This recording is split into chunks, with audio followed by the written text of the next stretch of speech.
இப்போ இது வந்து ஒரு பொலிட்டிக்கலி மோட்டிவேட்டடாக இருக்கும் அப்படின்னு பல ஆங்கிள்ஸில் பேசப்படுது சார். இப்போ அடுத்த கட்டமாக இந்த வழக்கு எப்படி போகும்? இல்லை, பொலிட்டிக்கல் மோட்டிவேஷனால தான் இருக்கும். ம். அதுதான் காரணம்.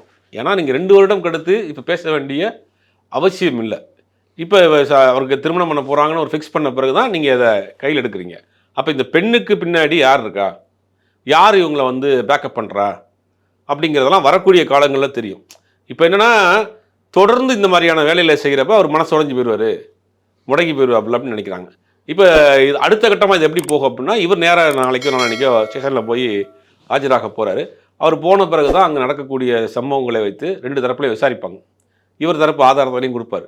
ஒருவேளை அந்த பொண்ணு இவருக்கு பணம் கொடுத்துருக்கு அப்படின்னு ஏதாவது ட்ரான்ஸ்ஃபர் பண்ணியிருக்கு, ஜிபே இருக்குது, ஜிபேயில் அமைச்சிருக்காங்க, அக்கௌண்ட் ட்ரான்ஸ்ஃபர் பண்ணியிருக்கு அப்படிங்கிற மாதிரி ஏதாவது டாக்குமெண்ட்டை கொடுத்தானா அதுக்கு உண்டான செட்டில்மெண்ட் இருக்கும். இல்லை இவர் ஏமாற்றி இவர் லீகலாக திருமணம் பண்ணியிருக்கிறாரு அப்படிங்கிற டாக்குமெண்ட்லாம் அந்த பொண்ணு வச்சுருக்குதா அப்படிங்கிறது தெரியல. ஆனால் இவங்க தரப்பு என்ன சொல்கிறாங்க, லவ் பண்ணாங்க, ஒன்றா இருந்தாங்க, ட்ராவல் பண்ணாங்க, ஒரு கட்டத்தில் அவங்களுக்குள்ள ஒரு பிரிவு வந்துருச்சு. ஏன்னா ஒரு டாக்டர் பொண்ணை இவர் ஏமாற்றி பண்ணியிருக்காருங்கிறதெல்லாம் நம்புற மாதிரியா இருக்குது. ஒரு படித்த பொண்ணாக இருக்குது, மெச்சூர்டாக இருக்குது, ஒரு டாக்டராக இருக்குது. அவரை வந்து அந்த மாதிரியான ஒரு படித்த பொண்ணை வந்து இவர் எப்படி ஏமாற்றிருப்பாருங்கிற ஆங்கிளில் பார்க்குறது.